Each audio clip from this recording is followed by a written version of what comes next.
All right. My name is Rich Schmidt. I'm here with Sheryl WuDunn, Caroline Kristof, Nick Kristof at the Kristof Family Farm in Yamhill. It's April 1st, 2021. Thank you all for joining us today. Thank you for having Delighted. us. Well, this is an interview ostensibly about wine, but we have a lot of other things to talk about. So instead of starting with wine, I want to talk about the site and why we're here and why you're here. So let's talk about this place and kind of the family history of this place. Sure. So, well, to go way back, my dad was a World War II refugee and survived a concentration camp, near execution.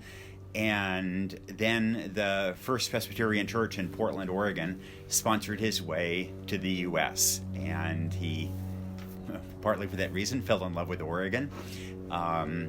We bought this farm in 1971, and right now we're in the old sheep shed, which I have a special attachment to because the first time I learned to drive a tractor, I drove through the wall of it. So you've been on the farm, you've had this farm for a while growing up. Tell me about what it's been over the years. So for about 80 years, this farm grew fruit since it was first begun. Apples, cherries, prunes, also some walnuts. And then over the years, we concentrated on pie cherries. And basically, people weren't eating enough cherry pies. And so a few years ago, we had kind of a crisis. The people who bought our cherries said they could not buy our cherries anymore. And we could have grown hazelnuts like every other person in Oregon, but Sheryl is allergic to hazelnuts. And as it happened, Sheryl and I at that time were writing a book about the collapse of the working class. And one of the things that struck us was the lack of job opportunities. And you know, cherries don't have a lot of added value. Wine does. Cider apples do. And so we thought, well, let's throw this all up in the air and plant grapes and cider apples and see if we can, produce a viable crop, but also maybe help the community a little bit too. All right, we'll come back to that in a second. Let's talk obviously about your careers outside the farm. Obviously, fairly prestigious careers. Sheryl, let's start with you. Tell me about what you were doing before this and how you and Nick met. Well, I actually am from New York City, born and raised there. So I was a city girl meeting the farm boy, and we weren't sure it was going to happen. Also because his ideal location was going to be the Middle East. And of course, I'm Chinese American, and the last place I was interested in going was the Middle East, especially Bahrain. So I was interested in Asia. I also thought that the economic prospects for Asia were really, on the cusp, and it was going to really rise.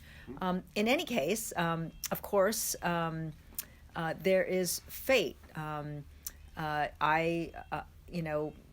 We weren't sure what was going to happen with the relationship, and then Nick's foreign editor called him up and said, by the way, we have an opening in Hong Kong. And so there he went, and there I went, and the rest is history. It was really fortuitous. And so, of course, we spent our time as New York Times correspondents in Beijing covering all of China, and then in Tokyo covering all of Japan and also South Korea and part of Southeast Asia as well. We, just an incredible run, just covering democracy movements. We had, coups in Philippines, and I went into Burma, and I mean, at a time when no one else was going there. I mean, it was just a fascinating time. And then we came back here. We wrote several books.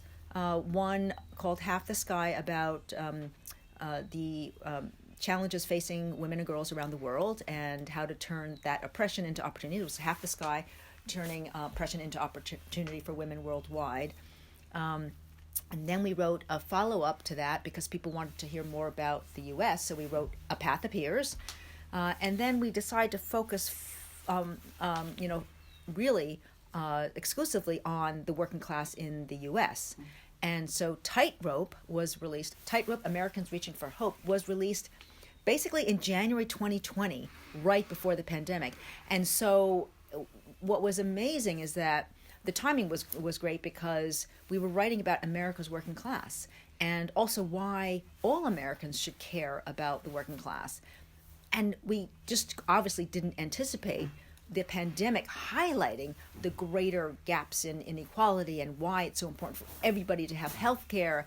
You want everybody to be vaccinated, of course, because, working class people spread the virus just as much as working class people, and everybody is just as vulnerable. I mean, since then we've discovered that, there are more privileges among people who can work at home, whereas a lot of the working class, they're, out in the front lines, and so they are the people we rely on. That's why they're called essential workers, and we're not called essential workers. And so that's really, brought to the fore some of these issues that were in Tightrope, and we see them so prevalent now.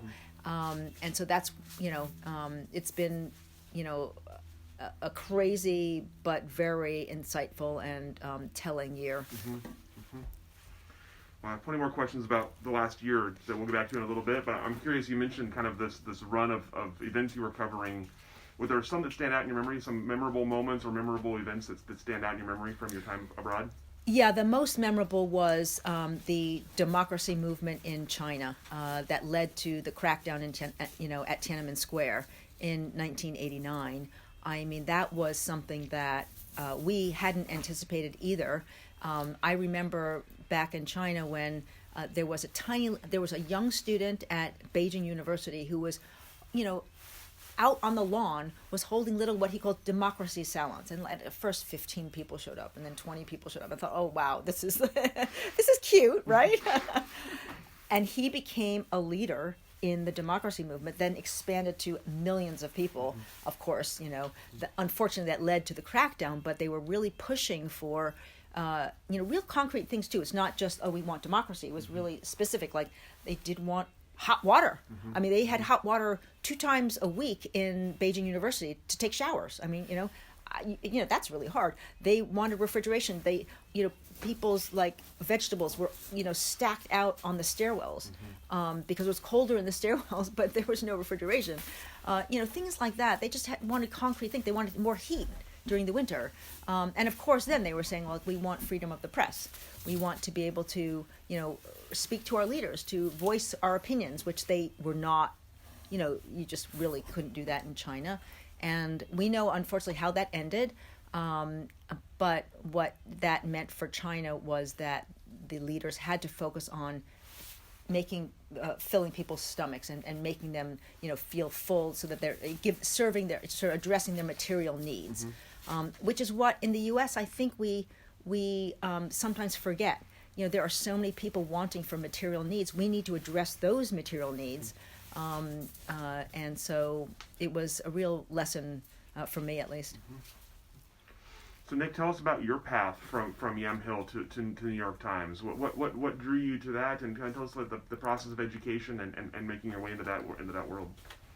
Well, my journalism career was born in the 8th grade, beginning of the fall of 8th grade at Yamhill Grade School. And there was an organizational meeting to hold a school newspaper. And I hadn't really thought of journalism. I didn't go to the meeting. A bunch of kids did go. They wanted to have a school paper, but nobody wanted the burden of editing it. So they chose me as editor in absentia. And my journalism career was born. And I loved it. I mean, I really enjoyed it. So in high school, I began working for the News Register as soon as I turned 16 and got my driver's license. I worked for the school paper at YC, worked for the FFA for a year, then went to Harvard, worked at journalism there, worked for the Salem paper and the Oregonian over the summers, then studied law at Oxford, and was in danger of becoming a law professor. but fortunately, the New York Times hired me, and then I escaped. But I should say that actually his journalism career predated 8th grade. It started actually when he was 5, and his mother gave him a little kit, a newspaper kit. Oh, nice. And so Nick's first news story was man falls off bike when his dad fell off the bike. I had to scoop. The New York Times completely missed that story. What was your initial job at the New York Times? What did they hire you to do to start with? I started off covering international economics based in New York, and which he knew nothing about. Which I knew nothing about. But fortunately, initially when I was hired by the News Register, I covered agriculture, which I didn't really know anything about either, but the editors didn't know enough to realize that. When I covered international economics, the editors didn't know enough to appreciate that. And then I went to Los Angeles as a national correspondent, and there met Sheryl, who was working for the Wall Street Journal. And then we went off to Hong Kong, Beijing, back here. I became a columnist after 9/11 in 2001. And similar question to what I asked Sheryl, are there memorable moments or stories for you that stand out from obviously a long career in journalism? Are there memorable moments for you? Watching Chinese troops massacre, open fire with automatic weapons on protesting students is something you never forget. Covering a genocide in Darfur is something that you never forget. Seeing young girls locked up in brothels in Cambodia, modern slavery, is something that sears you. But, at the same time, I was coming back here to the farm, Sheryl and I were, and the kids, and we saw something that was equally searing but closer to home, and that was that many of my old classmates were dying early, and that more than a quarter of the kids on my old number 6 school bus going to Yam Hill died of what are called deaths of despair, alcohol, drugs, and suicide. And look, I love Yam Hill. I'm deeply proud of it. We always felt that there was a very strong social fabric here. And that was unraveling. And to see the toll on my old friends and trying to understand what went wrong in a community that I loved and that was, wanted to be really proud of, that was really hard to try to figure that out. For sure. I know of many kind of accomplishments. The two of you have won Pulitzer Prizes and won them together. Tell me about that accomplishment in your memory. What did that mean to you at the time, and what has it meant for you since? Well, I would say that at the time, the last thing we were thinking about was prizes, because what we were reporting on was just so visceral and so, unbelievable what people were going through. These events were history making, a huge democracy movement, millions of people, several millions of people in Beijing marching through the center of the capital. And then students going on a hunger strike, and civilians, bystanders trying to feed them and try to help them, and then you hear sirens, ambulances coming by to take the kids to the hospital. Just the sirens going every once in a while, you knew, oh God, that meant another kid was going to be taken to the hospital. So it just it was just really, really memorable. So but I would say that at the time, we were focused on just doing our job and getting it done right. Mm-hmm. A lot of reporters were there. The city was flooded with TV reporters, with everyone. So our last thing we were thinking is, oh, we're going to do better than anyone else. We were just trying to focus on the story, and every day it was like, how do we do this differently? How do we capture the real life of what's going on and the people and the stories? Nick was writing a lot about the news of the day, like, the leadership did this, or, they declared martial law. And I was trying to find the faces and the personalities of the movement, and then later on of the crackdown.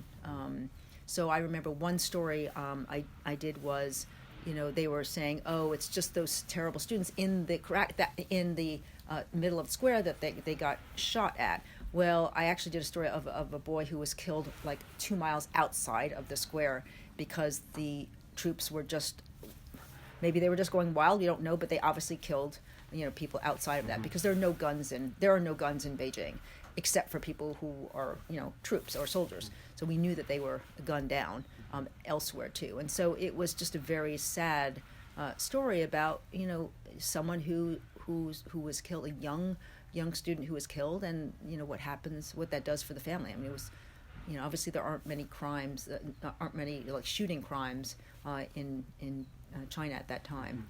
And so we focused on the story, and obviously we were delighted, by the news of the Pulitzer, but that came much later, and we hadn't been thinking about it when we were reporting.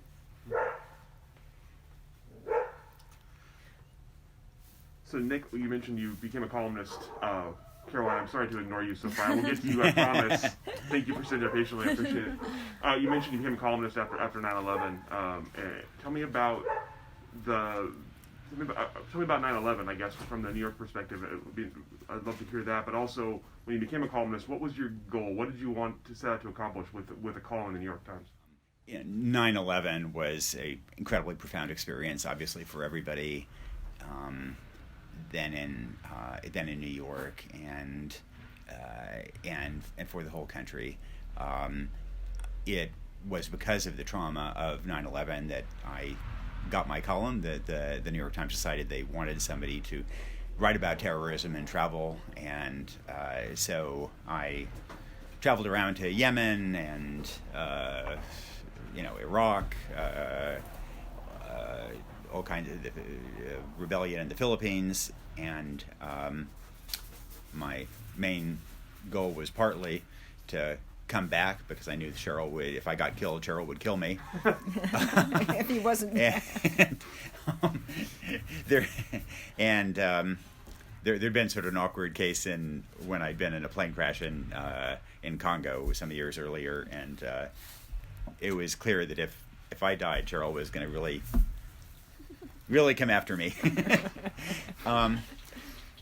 But I mean, one of the things that I realized as a columnist is that I think people exaggerate the degree to which we change minds on subjects that people have thought about. So if I write about the Middle East, if I write about Donald Trump, if I write about abortion, then it's very unlikely that I'm going to change somebody's mind. Where I think we do have a capacity to influence people is to bring issues that are neglected and propel them onto the agenda. And so make people face up to social problems that are hard to confront, make people think about issues.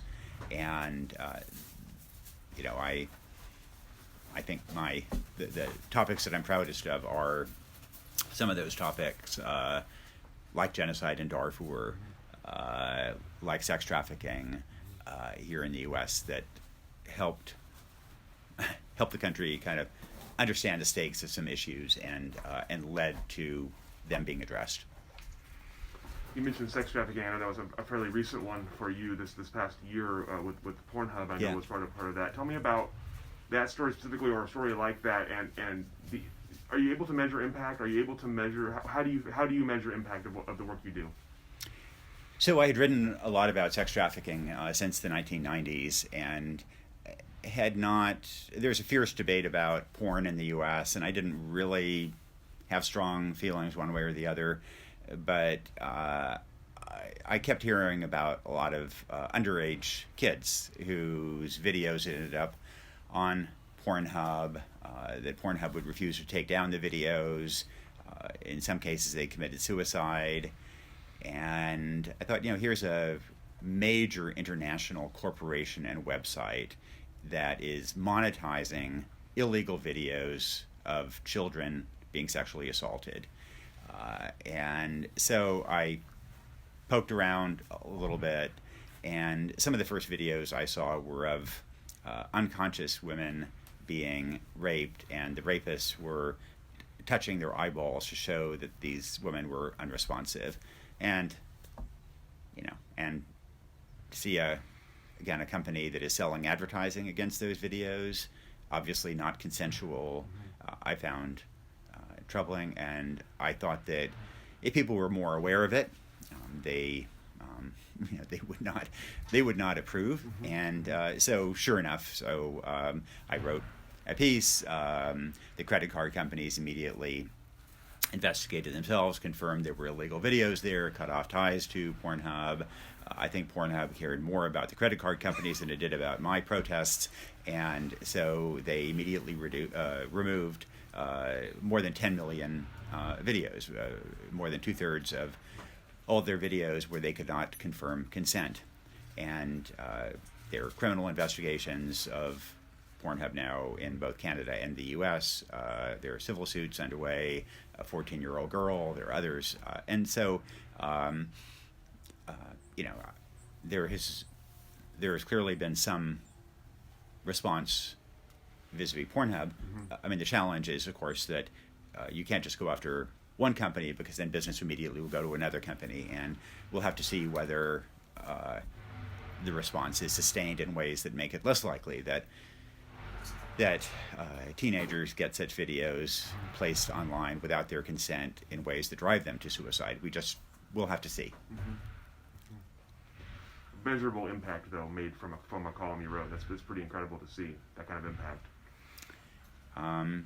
When people become aware of some really difficult things to talk about, then periodically one can, often I feel like I'm butting my head against the wall, I'm tilting at windmills, but every now and then you do find impact. Tell me about your column ideas. Otherwise, do they generally come from things that you notice, or come from suggestions from others, from your family, from friends, from readers? Where do most of your ideas come from?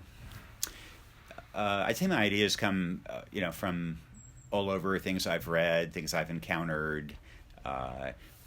One thing that is kind of useful, frankly, about being here on the farm is that this is the opposite of a liberal bubble. This is a somewhat Trumpian bubble right here in rural Yamhill County, and people see the world very differently than I do. And frankly, that is useful. There's a lot of America that does think this way, and I think it,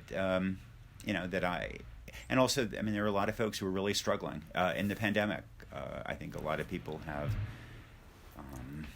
who had struggled with substance abuse before have returned to it. There's a lot of social isolation, a lot of people struggling with jobs, I think with hunger, and that's useful for a journalist to see. So Caroline, to you now. Tell me about your kind of upbringing and education. I know you're at Harvard. Tell me about kind of the decision that led you to that path. So much. So I was raised in New York, but kind of bounced between here and New York my whole life. I was actually born in Japan. But sadly, I don't remember any of it because we left when I was 2. I definitely wish I could have been there for a little bit longer, but I kind of straddled New York and here growing up. I spent all my summers here, and, I never went to camp or anything, so it was like, full days here. Camp Yamhill. Yeah, Camp Yamhill, exactly. And always had a more emotional attachment to here. My best friends were the 2 neighbors who lived on Roosevelt Drive, and we would just kind of frolic in the woods during the day, build forts, team up against my brothers. And so that was kind of what my summers were like. And then back in New York, totally different world. I was at an amazing public school that was basically a private school, but it was a public school. Everyone there is trying to get into Ivy League colleges and different kind of fight there. And so I also had the privilege of just kind of traveling all over the world growing up because of these 2. So all of our vacations were to the next reporting crisis. And so, Christmas was like, all right, where's the next crisis? Let's go there. So one year it was at a Cambodian dump, this 10-mile radius dump where we had to shower for weeks after that. And then, next Thanksgiving was at a cholera hospital and so on and so forth. But my dad did actually take me out of school a couple of times growing up to take me on reporting trips to China or Angola, once to Iran too. And so I was always really grateful for that because I felt like I learned so much in those weeks, even though I was frantically trying to catch up in school after that. But those were just such rich experiences. And then, I was never kind of like Harvard my whole life, but my brothers were there, and it's like, all right, like, I guess this is happening. Got in, so I was like, okay. And I mean, I loved Harvard. I just graduated last May, and I got to spend my freshman year there with my brother, who was a senior, which was really nice. And you know, there's just people from all over the world there, and it was such an amazing experience. And then the pandemic hit, and so, you know, the world kind of went away, and we were all these like fresh grads who were like, what now? And I had never really intended on coming back here for this past year. But once the pandemic hit, and then suddenly we realized that, oh, we might have an apple harvest this fall. And so I was like, oh. And then I kind of realized that my parents were just kind of managing this on the side in addition to their like 400 other things that they do every day. And I was like, maybe someone should be overseeing this. And so I kind of took control over that, and have been really investing a lot more over this past year and kind of realizing what this all means for the future, and getting really excited about it. So that's kind of how I landed here.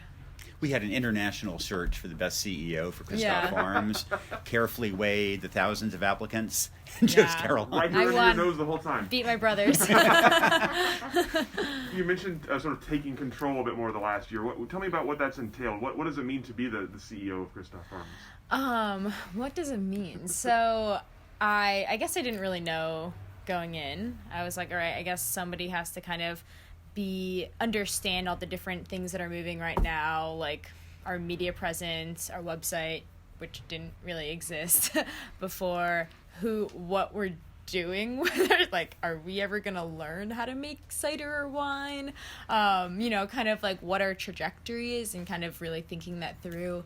Our finances, I mean, my mom is obviously a businesswoman and she was handling it, but not didn't really have enough time to really devote and organize it sufficiently, which are, you know, prosperous business Kristof Farms is really needs right now before we even have done anything. But Caroline has spreadsheets after spreadsheets on them. So. Yeah, just kind of like centralizing a lot of the information that we had, and we've been visiting with a lot of other vineyards and cideries and wineries and et cetera, and just kind of like consolidating all of the information that we learned to try to understand how to use that information to bolster our own trajectory. I think has been important, but really just kind of thinking through like what we're doing. Like everything was just kind of happening really quickly because, you know, my parents are so productive. Like they're just like, you're doing it. And I was like, what are our values? Where do we see this going? And so I like to see myself as the visionary. So you mentioned earlier, Nick, kind of the background into why you went with cider apples and grapes. Tell me about once you decided that's what you wanted to do, how did you make the next decision of what grapes, what apples, how many, where, like all the kind of processes of actually planting a vineyard and a cidery? So, you know, I suspect that a lot of the people that you talk to for the archive really know wine deeply and Pinot Noir, and can, you know, say, yes, clearly, 2016 from elevation 700 feet, etc. That is not us. And we know our limitations. So for the grapes, we hired RP to put in the vineyard and to advise us about what rootstock to use, what clones to use, etc. We also did consult with some other folks around. Adam Campbell of Elk Cove is only about 2 miles away as the crow flies. He's also a YC graduate. I've admired what he's done with Elk Cove. Back in the day when they were starting out, we all thought, oh, those crazy Campbells growing grapes, can you believe it? And so it's it's been really inspiring to see what they have done with Elk Cove. And so he was very helpful in advising us. The Sockel Blossers as well. But RP really did the heavy lifting for that.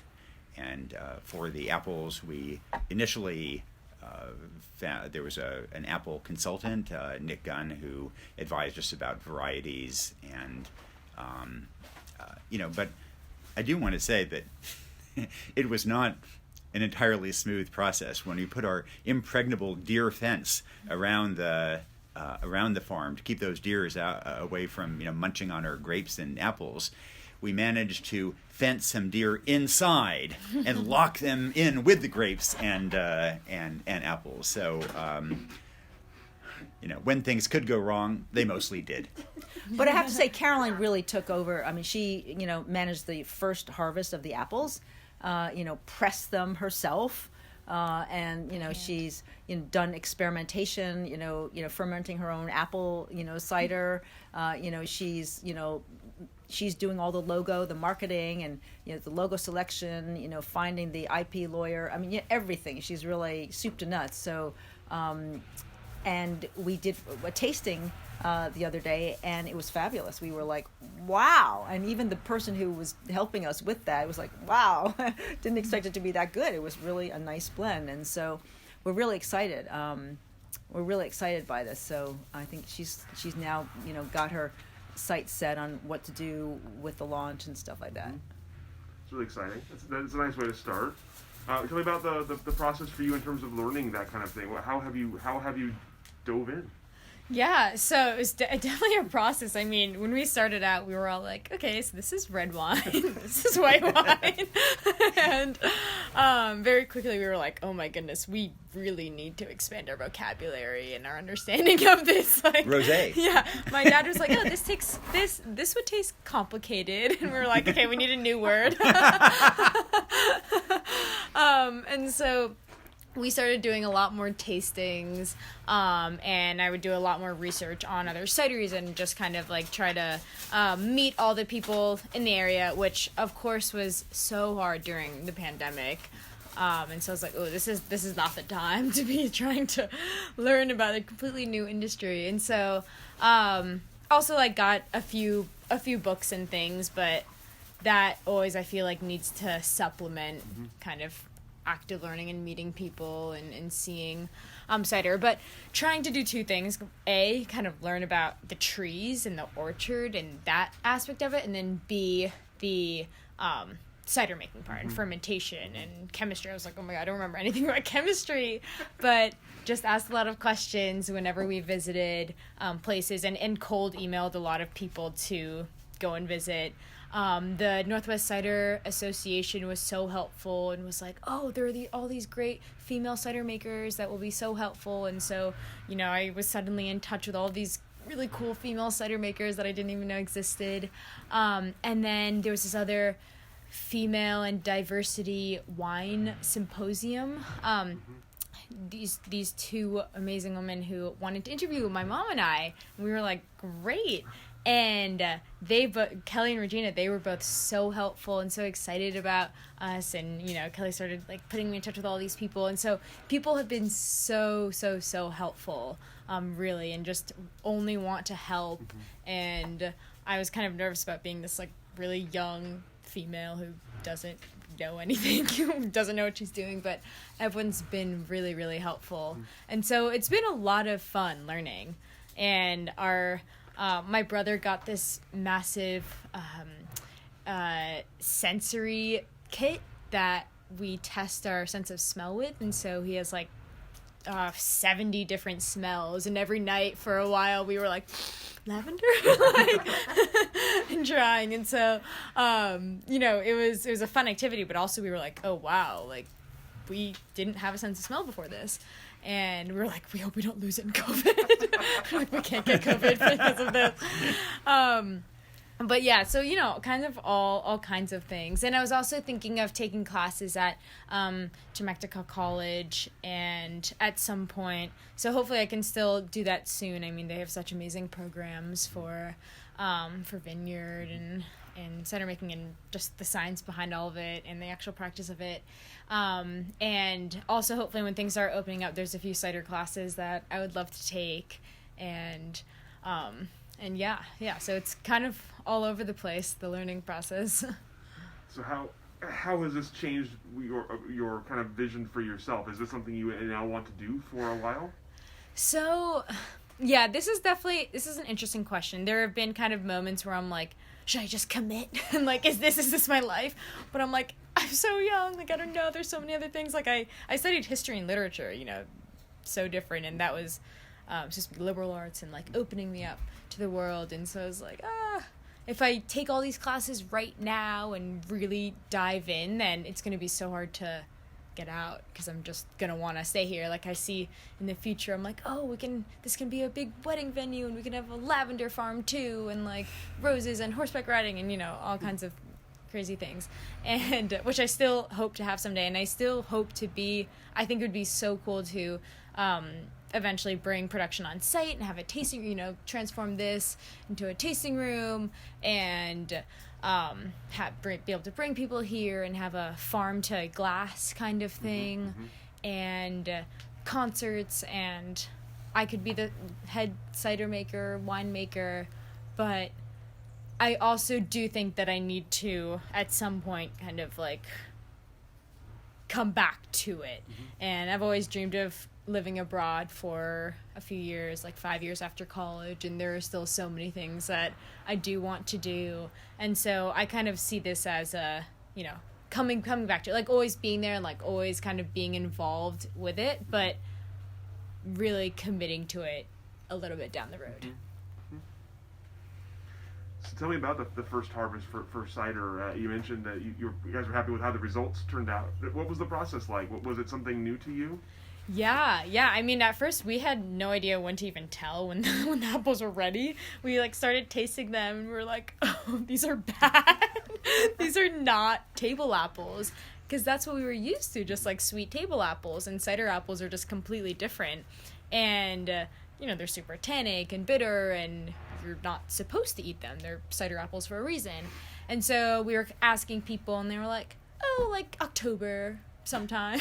And like, or like, like after they start dropping, but it's not exactly when they start dropping, and they have to be, like the water levels have to be really low, the brix levels have to be this and this. And then they were like, some people were like, oh, you have to get these devices to measure the water levels and sugar levels in them. And then other people were like, no, that's such a waste, don't do that. And then other people were like, oh, when they're really young, it's like a month earlier. And so for a while we were just kind of like, is this ready? Like maybe not. So that was all kind of just like a, and then everyone was like, yeah, it'll be fine. I was like, okay. So we picked throughout a month, and we definitely thought that the window was going to be smaller, but yeah, it took about a month because different varieties were ready at different times. But in the end, Reverend Nat, who is the one that's making our cider, he left them to what's called sweat for about a month or two, and they're just in this giant refrigerator essentially, and all of the water is continuing to evaporate from them. So when we actually pressed them, they were a lot sweeter at first, and it was really cool to see how that taste changes. But no, it was a lot of fun. I had a couple of friends come and help stay with me for a few weeks and help with the harvest and pick. I mean, we didn't have that many apples. We didn't need that much help, but it was just like super fun to taste all of the different varieties. We have about 12.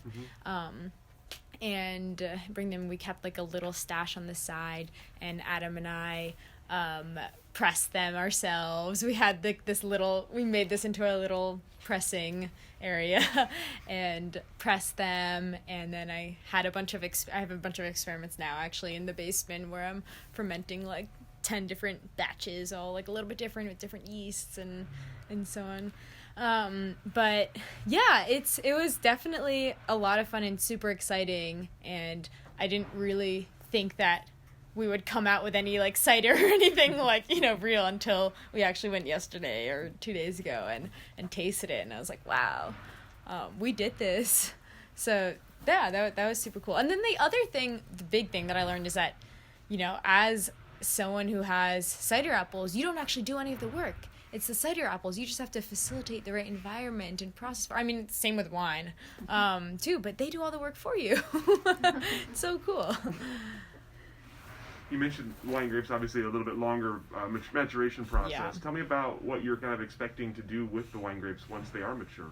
Yeah, so we still have a few years for that, and we have about 95% Pinot Noir, 5% Chardonnay, and that I definitely prioritized learning about cider first because I was like, oh my god, apple harvest now, wine later. But we've been continuing to meet with winemakers and other people who manage vineyards and learn about wine and especially Pinot Noir in this area and like read some books about it. In terms of what we're planning to do, as of now, we're planning to have someone else make the wine because, again, we don't know how to make wine, but under our label, and then kind of figure out how to straddle and label both the cider and the wine under our Kristof Farms label, but without diminishing the wine and without trying to bolster the cider too much, because cider and wine, they're not on a level playing field from this area, and so we're trying to figure out how to figure out both. But a lot now has also just been trying to increase traction to our website and our story and just get people involved. And most people aren't public facing at this point before they've made any wine or cider, and you usually have to buy that. And so we're so lucky that we actually have people who are already willing to hear our story, and so now we just have to try and make that story worth listening to. The second half of the battle, right? Yeah. Yeah. So you've got the farm started, you've got the cider apples, you got the wine grapes. Obviously, all of you have other things going on. So what's the kind of plan for the future of the farm? How is it going to work? What are your roles going to be going forward? Well, I think that this will happen organically. I mean, we'll see how it goes. I mean, if we find that there's huge, overwhelming demand, then we'll step up and do what it takes to do that. We're hoping that will be the case, and it won't be, Kristof Farms. But no, we are very excited because just by how well the apples turned out. I mean, we were all just pleasantly surprised. I mean, actually, it really was a surprise. It wasn't, the guy beforehand was thinking, what am I going to tell them? Maybe I should taste it beforehand, because if it isn't good, I have to come up with a story. But he said I didn't have time, and I'm like, I didn't need to. This was so good. It was like, so we had a lot of luck. I mean, we know that it takes a lot of luck, and so we hope that will be the same with the grapes. But we've got really good soil here. It's just great land, and an excellent, team running the vineyard and also the orchard now. And so, we think we're trying to put our best foot forward, I mean, someone else was walking through, who's also is a expert winemaker, was walking through, you're going to have great wine because this the land is just really good. So, I mean, it's not just the land being good, but we have to do all the right things and not mess it up. But it's a nice first step to have the land. For sure. Yeah. Absolutely. So we talked a little bit about COVID already and about kind of the way it's affected you, Caroline, especially. I'm curious for the rest of you. Tell me about the pandemic's effect on your lives here, on your lives elsewhere, and what you kind of the effect you've seen. You mentioned a little bit about the effect you've seen on the working class. What do you see coming out of the pandemic for Yamhill and for sort of I guess America in general? So. For us, it has meant that I'm not traveling all the time, which I traditionally have done, and it's been fantastic to be here on the farm. For America's working class, the pandemic, in many ways, I think has been catastrophic. You had 10 million people who lost their jobs, and because we have a crazy system in which access to medical care often depends upon your job, many lost health coverage just when they needed it most. You had social isolation compounded, and for those millions of Americans who struggle with dependency issues, We had a substantial increase in that. There seems to have been an increase in suicidal ideation. And so there are many Americans, investors who had stock in Amazon, who came out of this far better than before. And there were plenty of people who did not survive or who have really been struggling. There is some reason to hope that COVID made bare a lot of long-standing inequities and problems in the United States that will lead the country to begin to address them in a more systematic way, such as lack of universal health care, lack of universal paid sick leave. And so, I hope that we will begin to address some of these and invest in addressing some of these inequities. I do think, frankly, that the wine industry can help in that regard to some degree. I think that in Yamhill County it has been a force for good in trying to address these, but with a couple of asterisks there too. Any other thoughts on Caroline? I know you had some work with the COVID task force. Tell me about that. Oh yes. Yeah, I mean, that was just kind of my plummet into reality from school. And I got to see the behind the scenes of what day-to-day life is during a crisis from the government perspective. And I mean, I think everyone made it very clear very quickly that this was all new. Nobody knew what was going on. Everyone was in different roles. And so Adam and I were both there. We were just kind of like helping out wherever we could. But it was fascinating just to be able to see what was going on from that perspective, from the political perspective. And we would like write up briefs, and then the next day it would be completely irrelevant because some new information would come out, and things were just changing so quickly. And everyone kept asking questions like, oh, like, do you have the answers to these questions and this? And we're like, no, like, nobody knows. And that's the reality. Like, we really don't know what's going on, and this is all just something that we have to work together to do. But it was also crazy being there when there were still some people not taking COVID seriously, and still you would see people on Instagram partying in Miami and stuff and on spring break, and we were like seeing the death numbers every single day.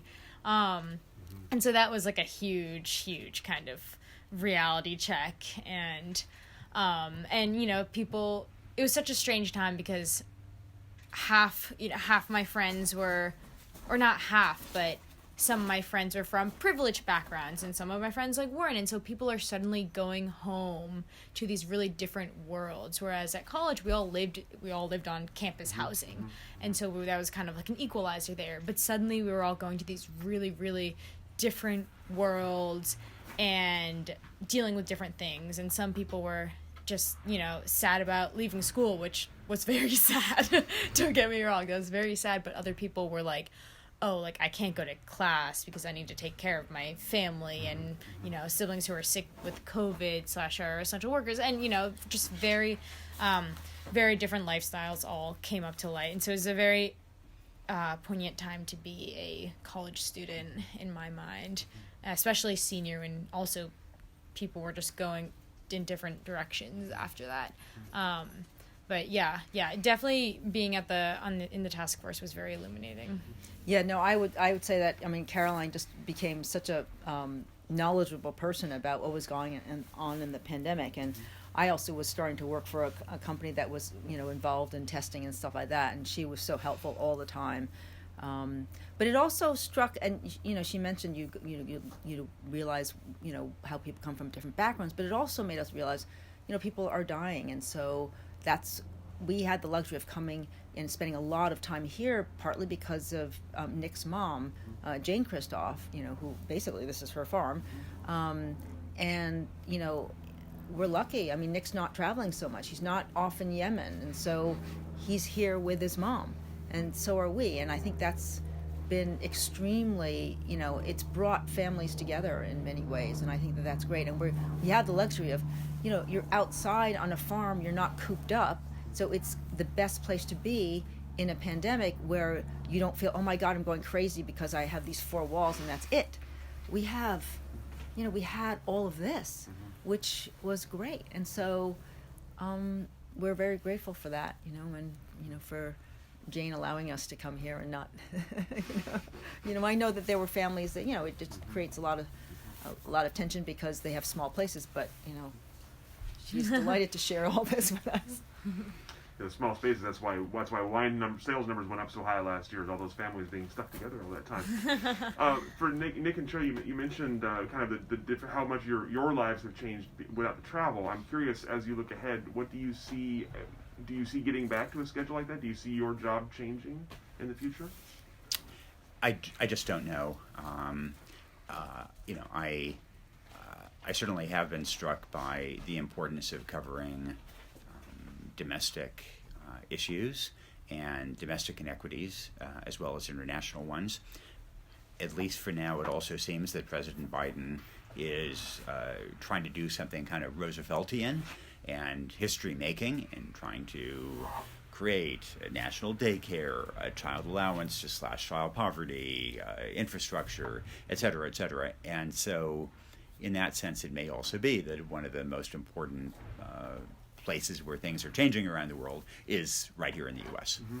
But also here in Yamhill, so for instance, we've been struck because we've been here, internet is really important. Mm-hmm. Well, a lot of people in rural areas, they don't have great internet. They have spotty internet, including we have spotty internet too. So we are really understanding what that means.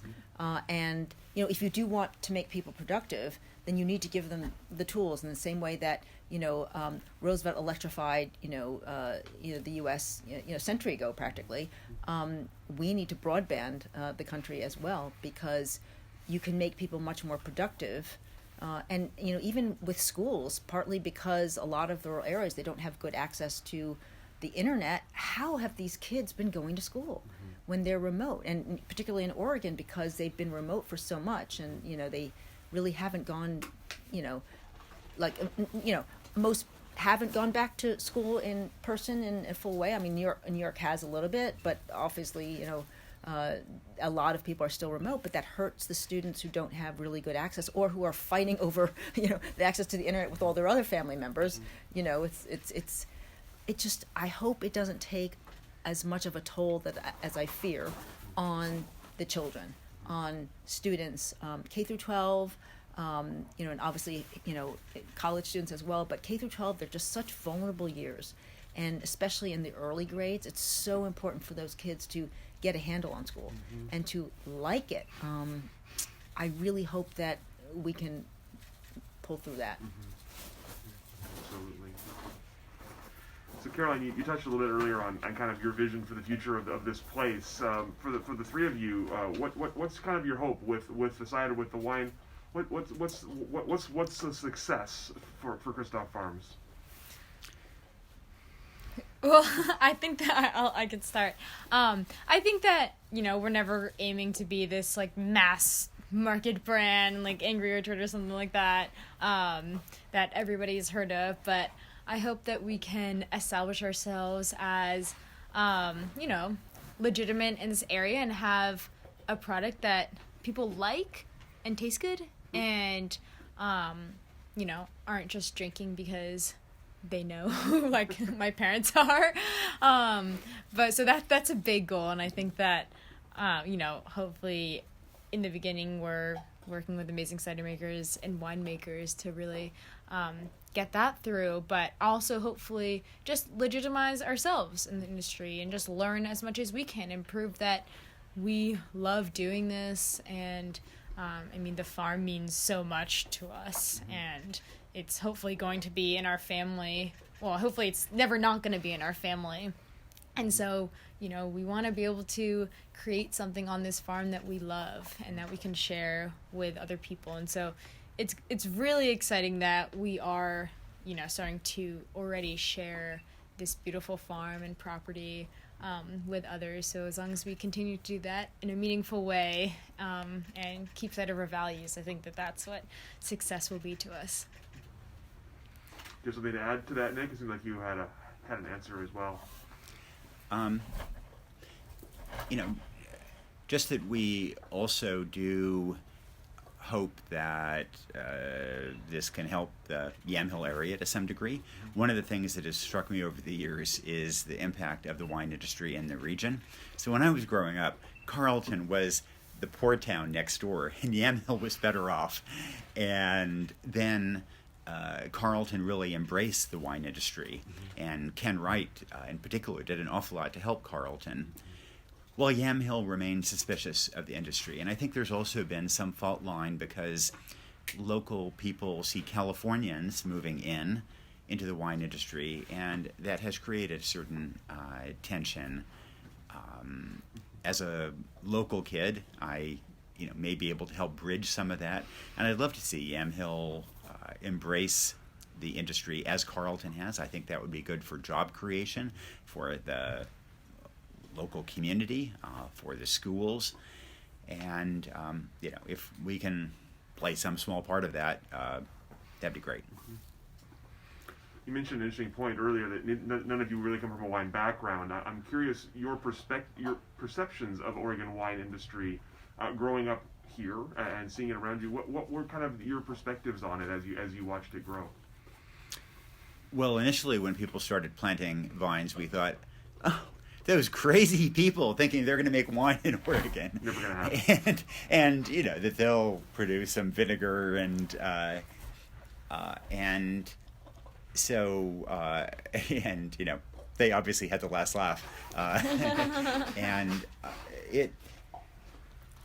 But just as in the national economy, there has been enormous economic growth overall in GDP at the same time that a lot of folks have been left behind.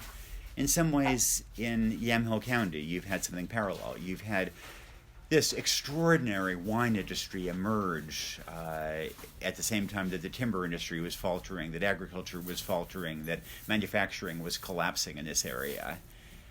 But just as your average miner in West Virginia did not benefit from the profits of investment bankers in Manhattan, so I think too often people who lost jobs in manufacturing in Yamhill County or in agriculture and timber have not adequately benefited from the growth of the wine industry. And that's nobody's fault, but I think we all need to figure out how to make sure that the benefits and prosperity is more broadly shared. For any of you, now that you're a part of the wine industry, whether you like it or not, what do you see as you look ahead for Oregon wine? What do you hope the industry looks like down the road? What is your role in it, and what do you maybe fear about the future of the wine industry? Well, I hope that it really can lift up many Oregonians with it, and I think that's really important, as Nick said, to have the prosperity be more broad-based and shared among many different people, because the wine industry can encompass quite a different along the whole supply chain, and the whole chain of later on can really help a lot of Oregonians.